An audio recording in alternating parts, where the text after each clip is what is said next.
Olá, este é mais um programa Consciência. Nossa proposta é divulgar informações sobre temas que são ligados à transformação e à inovação. E o objetivo é mostrar o que os nossos pesquisadores, professores e estudantes estão produzindo em termos de conhecimento. O assunto de hoje é algo bastante polêmico. Nós vamos falar sobre os bitcoins. Você sabe o que é bitcoins? A moeda virtual que tem provocado uma verdadeira revolução é o nosso tema. Quem vai falar sobre isso é o professor Rogério Mazzali. O professor Rogério é doutor em finanças pela Universidade de Tulane, em Nova Orleans, Louisiana, nos Estados Unidos. Mazzali é professor do programa de pós-graduação em economia de empresa da Universidade Católica de Brasília. A área dele de trabalho especificamente é a econometria e as finanças corporativas. Bem-vindo, professor. Muito obrigado. Agradeço ao professor Yasbeck e a todo o Departamento de Comunicação da Universidade Católica de Brasília pela oportunidade de estar aqui conversando com vocês a respeito de uma moeda que está trazendo tanto burburinho aí no mercado. Esse é um assunto que reúne duas coisas que são relacionadas às minhas áreas de pesquisa, inovação e finanças. Portanto, é um assunto que me interessa muito. Então, professor, vamos direto ao assunto. Eu gostaria que o senhor explicasse para os nossos telespectadores como é que funcionam os bitcoins.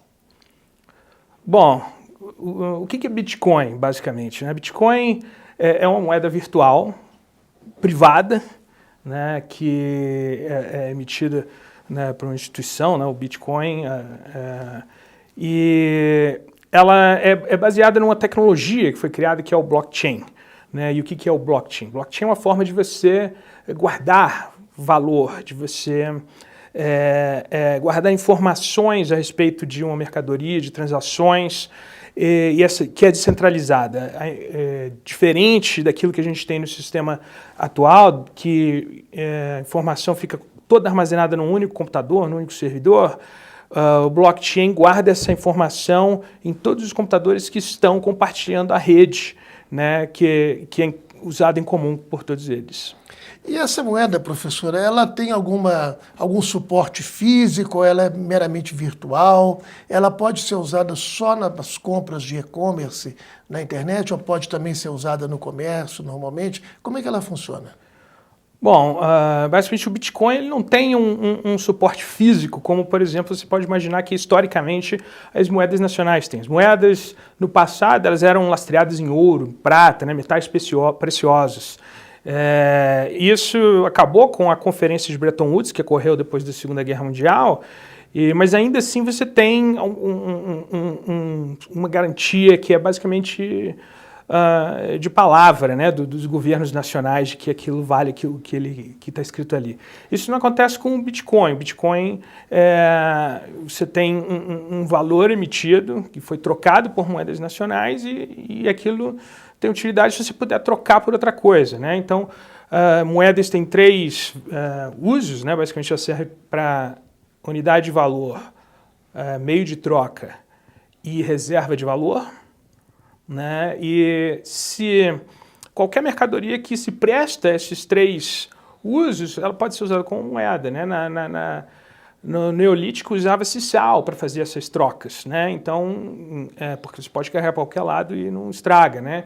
Então, o Bitcoin ele se presta a esse papel, né? Mesmo não tendo contrapartida em valores, em uma mercadoria real, em algo físico. Uhum. E qual seria a vantagem para nós consumidores? Estamos acostumados a usar cartão de crédito, dinheiro, cheque. Qual seria a vantagem em relação a esses meios tradicionais? Bom, eu diria que a vantagem mais óbvia em comparação com moedas emitidas por governos, por bancos centrais, por causa das moedas, é a reserva de valor. Né? Os governos nacionais costumam financiar parte do déficit público, né? Emitindo moeda que corrói o valor da moeda. Né? As moedas virtuais muitas vezes têm um número fixo de unidades que são emitidas, o que significa que ela não vai se desvalorizar porque tem novas moedas sendo emitidas no mercado. Né? Com relação há transações com Bitcoin, né? Por enquanto, né, são poucos estabelecimentos que estão aceitando o Bitcoin. Então, isso não tem ainda assim um valor tão grande como um meio de troca, né? Mas o Bitcoin está se espalhando muito rapidamente. Tem muitos estabelecimentos que aceitam isso no exterior, né? Na Europa, nos Estados Unidos. E há uma especulação de que a Amazon passe a aceitar o Bitcoin. Então, à medida que isso for se espalhando pela economia, né, o valor de uso de meio de troca desses bitcoins vai aumentar muito. Então é possível investir em bitcoins. Te pergunto isso porque o presidente do Banco Central, recentemente, ele declarou que essas moedas virtuais elas podem funcionar como pirâmides. Utilizou essa expressão, inclusive. O que deixou a população, as pessoas que são leigas em economia, muito apreensivas, evidentemente, não é? Eu queria que o senhor falasse um pouco sobre isso. Que perigo isso pode representar para nós, consumidores? Bom, investir em moedas virtuais, né, é como investir em qualquer outro ativo financeiro, né? Onde quer que você esteja colocando seu dinheiro, você tem que tomar cuidado com a reputação de com quem você está negociando. Então, você precisa saber se aquela pessoa é confiável, se tem boa reputação, e não é diferente com o Bitcoin ou com qualquer outra moeda virtual, né? Você já teve casos aí como CryptoCoin, que se revelou ser basicamente um caso de estelionato, né? Então você pode investir em Bitcoin, né? E como qualquer ativo financeiro, o ativo financeiro ele pode se valorizar ou se desvalorizar, e o Bitcoin não é diferente, né? Você pode perder ou ganhar valor com isso. Sim, e como que nós podemos fazer para adquirir os Bitcoins? Bom, Bitcoins podem ser adquiridos basicamente de duas formas. Se você conhece bem programação e sabe como funciona a tecnologia blockchain, você pode, né, montar uma carteira, né, tem um software que monta carteiras e você faz as negociações, né, no peer-to-peer. Se você não tem esse conhecimento, você pode fazer sua negociação através de uma corretora. Tem corretoras que operam com Bitcoin, várias no mercado, né? Tem duas grandes que operam no Brasil, que são a Foxbit e a Mercado Bitcoin. Além dessa, tem uma outra infinidade de corretoras operando não só com Bitcoin, mas com todas as moedas virtuais, Litecoin, Ethereum e assim por diante. E o Bitcoin já é regulamentado pelo Sistema Financeiro Nacional ou ainda está em fase de acomodação? Não, Bitcoin e as moedas virtuais de maneira geral não estão regulamentadas hoje, né? Então você está tendo basicamente um grande debate dentro dos bancos centrais, das autoridades monetárias, para tentar regulamentar isso. Inclusive, houve uma grande queda no valor do Bitcoin quando o governo chinês anunciou, mês passado, que iria cancelar as emissões de novas moedas virtuais. Mas a tendência é que o governo chinês e outros governos convirjam para criar uma série de regulamentações para tornar essas moedas transacionáveis normalmente.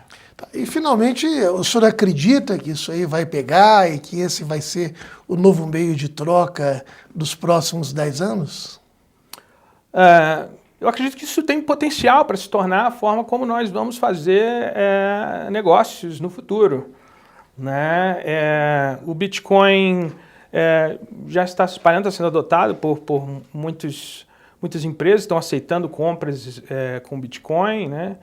É lógico que existe a possibilidade de, como qualquer outra coisa, disso desaparecer, ser suplantado por uma outra revolução tecnológica, né? Então, acredito que existe esse potencial de nós podermos estar vivendo uma revolução tecnológica que vai mudar a forma como nós fazemos negócio, provavelmente a maior revolução tecnológica nesse setor desde a antiguidade, da época dos imperadores romanos.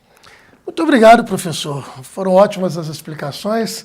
Muito obrigado pela sua paciência de nos explicar aqui um assunto tão técnico e que em breve, com certeza, será bastante popular.